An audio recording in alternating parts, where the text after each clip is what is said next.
Salah satu sisi lemah dari diri kita sebagai manusia adalah senang mencari titik kelemahan atau sisi lemah orang lain. Ini diantara banyaknya sisi buruk ya, atau kelemahan diri kita sendiri adalah mencari kelemahan, atau di mana nih titik kelemahan atau minus atau cacatnya seseorang agar kita bisa menjatuhkan orang tersebut. Ini jelek ya. Dan video kali ini kita akan membahas 3 jenis pertanyaan yang biasanya saya gunakan dalam penyelidikan atau penelitian. Begitu juga dalam diskusi. Biasanya dalam diskusi banyak orang yang mencari titik lemah atau sisi lemah dari penyampaian teman diskusi kita. Kalau hanya sekedar menambahkan dari pengetahuan yang tidak begitu utuh, masih ada konsep-konsep yang bisa kita kembangkan, bisa kita tambahkan, itu bagus, itu oke. Jadi wawasannya tambah banyak, tambah beragam.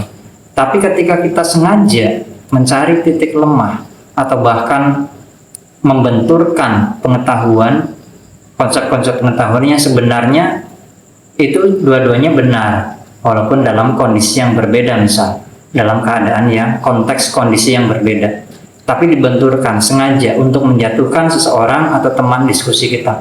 Itu adalah etika diskusi yang sangat buruk.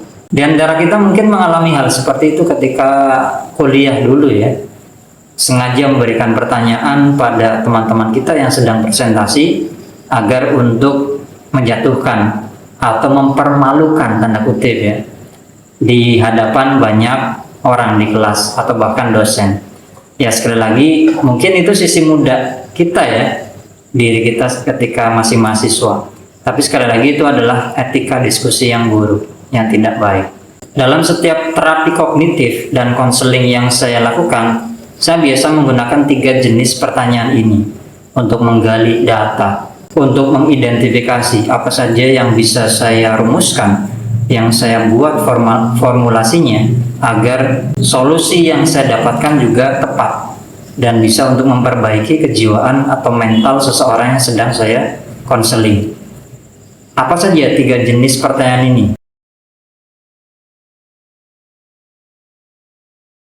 Yang pertama adalah jenis pertanyaan faktual. Pertanyaan faktual ini sekedar di mana, kapan, siapa, apakah, pertanyaan tentang apa yang tidak dikaitkan dengan perbandingan atau pembedaan. Hal-hal yang hanya menjelaskan informasi sekedarnya tentang fakta yang biasanya itu dengan mudah bisa kita dapatkan hanya sekali klik di Google ya. Tapi biasanya penonton YouTube itu senang dengan hal-hal yang mind blowing ya, konsep-konsep yang baru diketahui. Dan biasanya kita mencukupkan diri pada wawasan faktual saja. Berapa jumlah penduduk Indonesia, berapa suku bangsa Indonesia, berapa bahasa yang ada di Indonesia, berapa jumlah pulau di Indonesia. Dan kita merasa bangga, merasa keren ketika mengetahui hal-hal faktual seperti itu. Padahal hanya sekali klik sekali lagi atau bahkan bertanya pada Google dengan suara, data seperti itu semuanya langsung keluar. Ada kisah yang menarik ketika Einstein ditanya oleh seseorang tentang tinggi sebuah gedung. Tentu saja Einstein tidak mau menjawabnya, walaupun dia adalah seorang ahli fisika atau ahli matematika. Kenapa? Kata Einstein, kenapa pikiran saya harus capek-capek memikirkan hal rendah seperti itu, hal remeh seperti itu? Loh kenapa? Ya kenapa harus memikirkan menghitung berapa tinggi gedung itu jika saya bisa bertanya pada tukangnya atau pada pemilik gedungnya? Ya kurang lebih seperti itulah pengetahuan faktual yang lebih banyak diminati oleh kita para pembelajar, dan kita terkurung, kita terjebak hanya dalam pengetahuan atau wawasan faktual.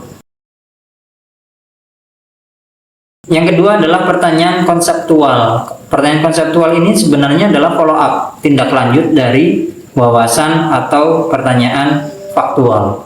Pertanyaan konseptual ini biasanya menggunakan kata bagaimana. bagaimana caranya, bagaimana solusinya, bagaimana formulasi yang harus kita buat, dan sebagainya. Tentu saja pertanyaan bagaimana ini tidak bisa kita rumuskan tanpa pertanyaan atau pengetahuan faktual. Maka sekali lagi, antara pengetahuan faktual dengan pengetahuan konseptual, pertanyaan faktual dengan pertanyaan konseptual ini berhubungan. Pertanyaan konseptual, pengetahuan konseptual ini adalah follow up, kelanjutan agar kita tidak hanya berbangga diri dengan pengetahuan yang kita miliki, melainkan kita lanjutkan dengan memecahkan masalah-masalah yang ada di masyarakat, di keluarga kita, di tempat kerja kita, dengan memikirkan pertanyaan how, bagaimana caranya memasukkan gajah ke dalam kulkas. Terakhir adalah pertanyaan aktual, pengetahuan-pengetahuan atau wawasan aktual. Kenapa saya sebut aktual? Karena pertanyaan tentang why, tentang mengapa, ini adalah pertanyaan-pertanyaan yang tidak hilang, tidak usang dimakan waktu.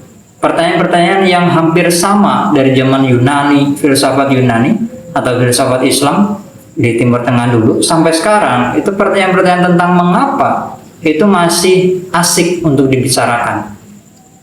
Persoalannya, orang-orang itu terjebak dengan pertanyaan mengapa dan tidak dikonversi sampai ke bagaimana.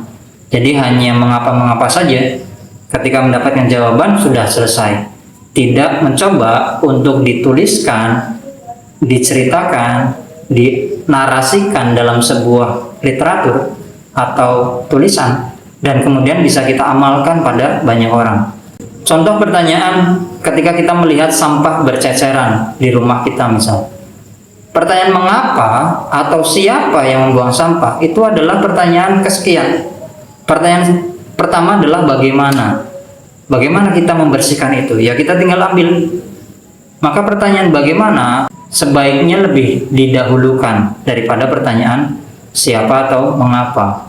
Ketika kita sudah menemukan siapa yang membuang sampah itu, kita lanjutkan kenapa, mengapa orang itu atau anak ini itu membuang sampah setiap hari sembarangan. Maka di sana kita harus menyelesaikan pertanyaan mengapa. Mungkin kita bisa mendidik anak itu, kita bisa membuat sistem, kita bisa membuat program bongkar habit misal pada anak tersebut, kemudian memberikan contoh, teladan, dan sebagainya. Maka pertanyaan yang harus didahulukan ketika kita melihat sebuah masalah itu pertanyaan how, bagaimana. Kemudian ketika kita ingin melihat peta masalah secara keseluruhan, maka pertanyaannya adalah mengapa. Dan pertanyaan mengapa ini saya sarankan tidak kita lakukan sendirian. Kenapa? Karena dan pertanyaan mengapa itu saya sarankan tidak dipikirkan sendirian, harus punya teman. Dari banyak kasus yang saya dapatkan selama konseling, banyak orang yang terganggu dengan pertanyaan mengapa di pikirannya. Mengapa begini, mengapa begitu, mengapa jika Tuhan Maha Pengasih tapi banyak orang yang hidup di bawah garis kemiskinan, mengapa jika Tuhan Maha Kuasa banyak peperangan, banyak pembantaian, banyak pemusnahan manusia, dan sebagainya. Hal-hal seperti ini tidak boleh kita pikirkan sendirian. Kalau tidak punya data faktual, pengetahuan faktual dari membaca banyak buku atau banyak kitab, kita harus punya teman. Kenapa? Kalau nggak ada teman, ini hanya beban di sini. Kita hanya akan terbebani, mungkin sulit untuk tidur dan sebagainya. Nah, 3 jenis pertanyaan ini pula yang selama ini saya gunakan untuk mengidentifikasi ketika membuat konten di video-video saya, termasuk juga ketika saya tadabbur Quran, tadabbur hadis, dan kisah-kisah ulama. Banyak pertanyaan-pertanyaan mulai dari faktual, konseptual, sampai aktual. Seperti halnya ketika saya tadabbur ayat tentang pembunuhan yang dilakukan oleh Nabi Khidir, dan debat imajinasi atau halusinatif yang saya lakukan seperti ini.